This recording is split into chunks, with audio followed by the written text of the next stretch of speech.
Bonjour, bonjour Facebook, bonjour YouTube. Comment allez-vous ici? J'espère que vous allez bien. J'espère que vous êtes édifiés.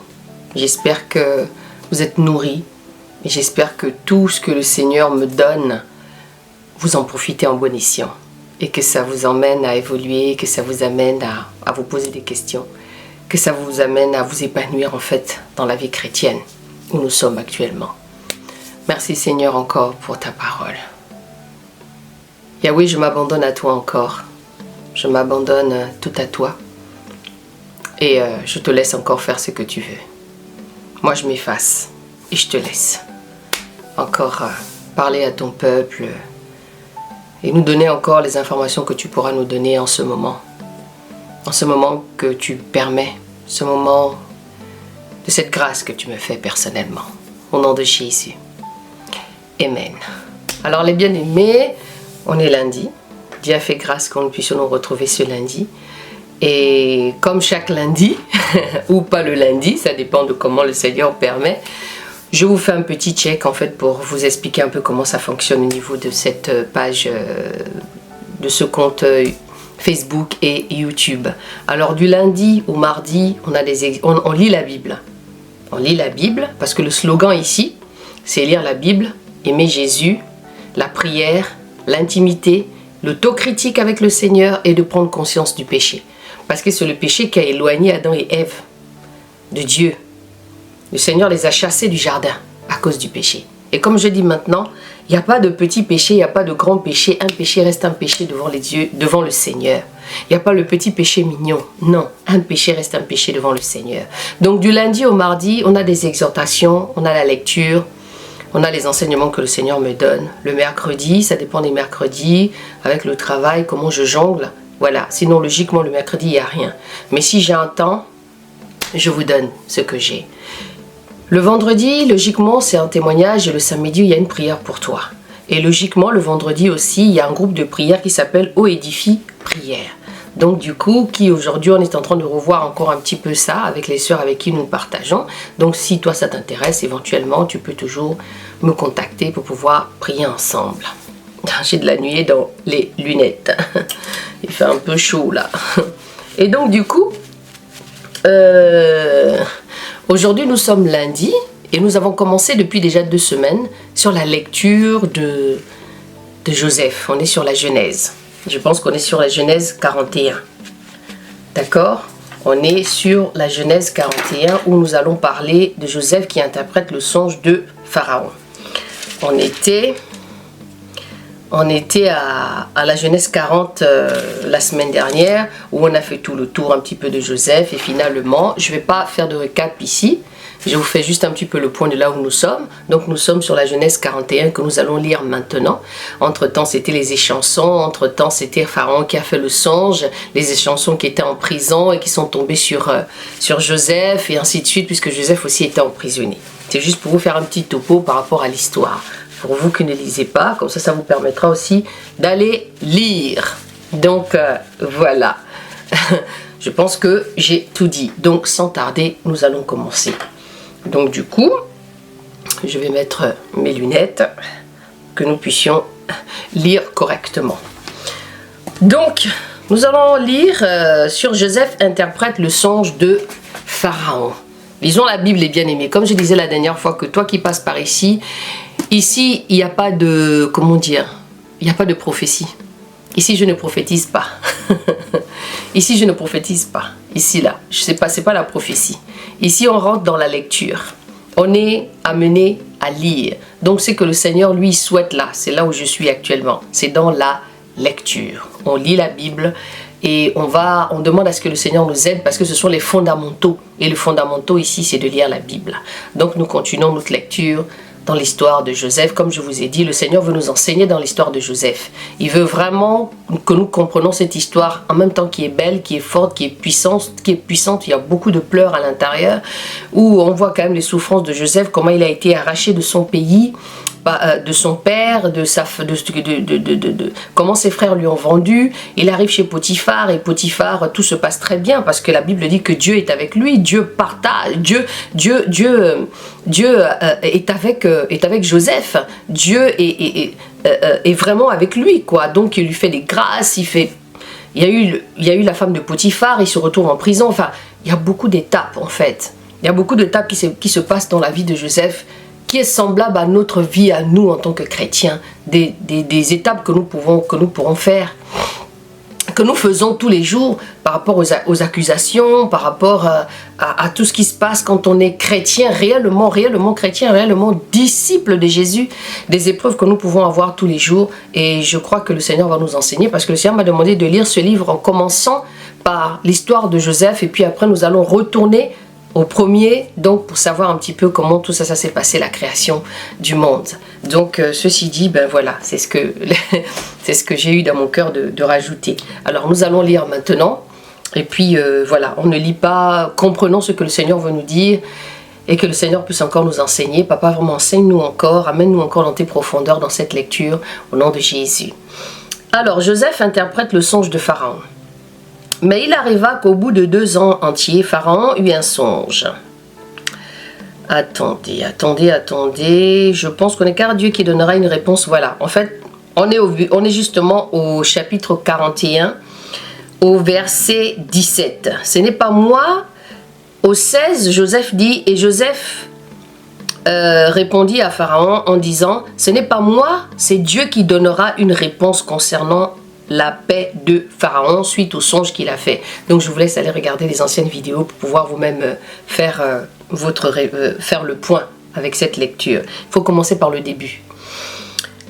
Et au verset 17, et Pharaon dit alors à Joseph, dans mon songe, voici je me tenais sur le bord du fleuve, et voici 7 vaches grasses de chair et belles d'apparence montèrent hors du fleuve, et se mirent à paître dans la prairie, et voici 7 autres vaches montèrent derrière elles, maigres, fort, laides d'apparence et décharnées. Je n'en ai point vu d'aussi laides dans tout le pays d'Égypte. Mais les vaches décharnées et laides mangèrent les 7 premières vaches qui étaient grasses. Elles les engloutirent dans leur ventre, sans qu'on s'aperçoive qu'elles y étaient entrées, et leur apparence était laide comme auparavant. Et je m'éveillai, je vis encore un songe, 7 épis pleins et beaux qui montèrent sur une même tige. Puis voici 7 épis vides, maigres, brûlés par le vent d'Orient, poussèrent après eux. Les épis maigres engloutirent les 7 beaux épis. Je l'ai dit au magicien, mais personne ne m'a donné l'explication. Joseph dit à Pharaon, ce qu'a rêvé Pharaon est une seule chose. Dieu a fait connaître à Pharaon ce qu'il va faire. Waouh! C'est-à-dire que Dieu, le Seigneur, en fait, quand on lit ça, par exemple, quand il a expliqué, il les a dit aux magiciens. Donc, c'est-à-dire que même les magiciens ne pouvaient pas interpréter cela. Les magiciens, les sorciers, les voyants, tout ce que vous voulez là, les marabouts là, ils ne pouvaient pas. Il n'y avait que Dieu qui avait l'explication au songe de Pharaon. Oh là là, Jésus, merci. Joseph dit à Pharaon, ce qu'a rêvé Pharaon est une seule chose. Dieu a fait connaître à Pharaon ce qu'il va faire. Oui, ce que je voulais rajouter aussi sur ce verset, c'est que Dieu fait ce qu'il veut. Il peut parler à qui il veut. Il peut se révéler à qui il veut, quand il veut, où il veut, parce qu'il est souverain.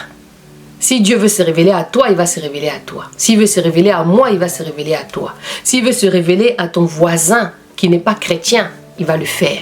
Puisqu'il a permis, quand il est venu mourir sur la croix, de nous donner cette grâce de pouvoir se révéler à celui qu'il veut.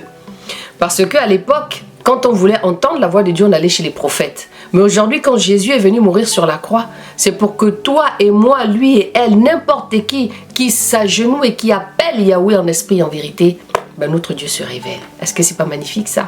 Et pourtant, Pharaon ne connaissait pas le Seigneur. Mais le Seigneur a permis de lui donner un songe pour lui expliquer ce qui allait venir par rapport à la famine qu'il y a eu en Égypte. Et qui de surcroît amenait à Joseph à son titre et là où le Seigneur voulait l'élever par sa grâce. Waouh, magnifique le Seigneur, merci pour ta parole. Joseph dit Pharaon, ce qu'a rêvé Pharaon est une seule chose. Dieu a fait connaître à Pharaon ce qu'il va faire. Les 7 vaches belles sont 7 années et les 7 épis beaux sont 7 années. C'est un seul songe. Et les 7 vaches décharnées et laides qui montaient derrière les premières sont 7 années et 7 épis vides brûlés par le vent d'Orient. Seront 7 années de famine, ainsi comme je viens de le dire à Pharaon. Dieu a fait connaître à Pharaon ce qu'il va faire. Voici, il y aura 7 années de grande abondance dans tout le pays d'Égypte, et 7 années de famine viendront après elles, et l'on oubliera, et l'on oubliera toute cette abondance au pays d'Égypte, et la famine consumera le pays. Cette famine qui suivra sera si forte qu'on ne connaîtra plus de cette abondance dans le pays. Et quant à ce que le songe a été réitéré, et Pharaon pour la seconde fois, c'est que la chose est arrêtée de la part de Dieu. Donc le fait que Pharaon voit ce songe plusieurs fois pendant les 2 ans, pendant 1 an ou 2 ans comme on le dit ici, ben c'est parce qu'elle a été arrêtée, parce que c'est quelque chose qui va arriver quand on va continuer la suite de la lecture. C'est la chose, et quant à ce que le songe a été réitéré à Pharaon pour la seconde fois, c'est que la chose est arrêtée de la part de Dieu et que Dieu se hâtera de l'exécuter. Or, maintenant que Pharaon choisisse un homme intelligent et sage et qu'il l'établisse sur l'Égypte, sur le pays d'Égypte, que Pharaon établisse et institue des commissaires sur le pays et qu'il prenne la 5e partie du revenu du pays d'Égypte durant les 7 années d'abondance qu'il rassemble. Qu'il rassemble tous les produits de ces bonnes années qui viennent, qu'il fasse sous l'autorité de Pharaon des amas de blé, des approvisionnements dans des villes et qu'il en ait la garde. Ces provisions seront en réserve pour le pays durant les 7 années de famine qui seront dans le pays d'Égypte afin que le pays ne soit pas consumé par la famine. Nous allons nous arrêter là et nous allons reprendre demain par la grâce de Dieu sur Joseph est établi sur l'Égypte par Pharaon. Amen. Est-ce que quand on lit ça, ça ne vous parle pas? Ça ne vous parle pas de ce qui se passe un tout petit peu au jour d'aujourd'hui? Par rapport à tout ce que nous voyons, par rapport au Covid, par rapport au vaccin, par rapport à cette nourriture qu'on n'arrête pas de nous dire aujourd'hui il y a une nourriture dans les rayons, on consomme ça pendant quelques années et l'année qui suit on te dit qu'il ne faut plus manger ça parce qu'il y a tel, parce qu'il y a ci. Aujourd'hui on ne sait même plus quoi manger. On parle d'une certaine famine qui va arriver. La dernière fois, j'ai fait un songe où le Seigneur me montrait cette bête-là qui est sortie là-bas, la bête de la réconciliation avec des têtes de lion et les pattes d'ours que le Seigneur me montrait la dernière fois dans un songe où il y avait un chaos, où les gens étaient en train de crier. Enfin bref, si tu veux voir ce petit témoignage, c'est vrai que je ne l'ai pas mis sur YouTube, mais sur Facebook, je l'ai positionné. Donc tu peux aller regarder ça là-bas. C'est une petite flash info que j'ai mis en place parce que vraiment je me suis sentie... c'était un songe qui était tellement rapide, qui était tellement puissante avec beaucoup d'informations. Donc encore une fois, quand on voit un peu cette histoire encore là avec Pharaon, il faut beaucoup se poser des questions et prendre conscience en fait que le Seigneur n'est plus loin, qu'il est juste à côté de nous, que nous devons faire attention et de vraiment partir sur avoir la crainte de Dieu en fait. C'est vraiment très très très important que chacun de nous fasse encore le point dans notre marche. Merci Seigneur encore pour ta parole. Merci parce que je crois que tu nous as encore édifiés. Merci Seigneur parce que tu nous amènes toujours à ce que toi tu veux par ta grâce. Merci pour ton amour. Merci pour ta fidélité. Merci Seigneur encore parce que je crois que tu nous parles. Je crois que tu nous bénis chaque jour et que tu vas encore nous éclairer par rapport à cette histoire. Sois encore celui qui me guide. Touche encore un cœur, parle encore à un cœur, Seigneur. Convainc encore un cœur parce qu'il n'y a que toi qui le fais. Au nom de Jésus, Amen, les bien-aimés. Si Dieu veut, nous se retrouve demain. Et bonne lecture encore à tous dans le nom de Jésus.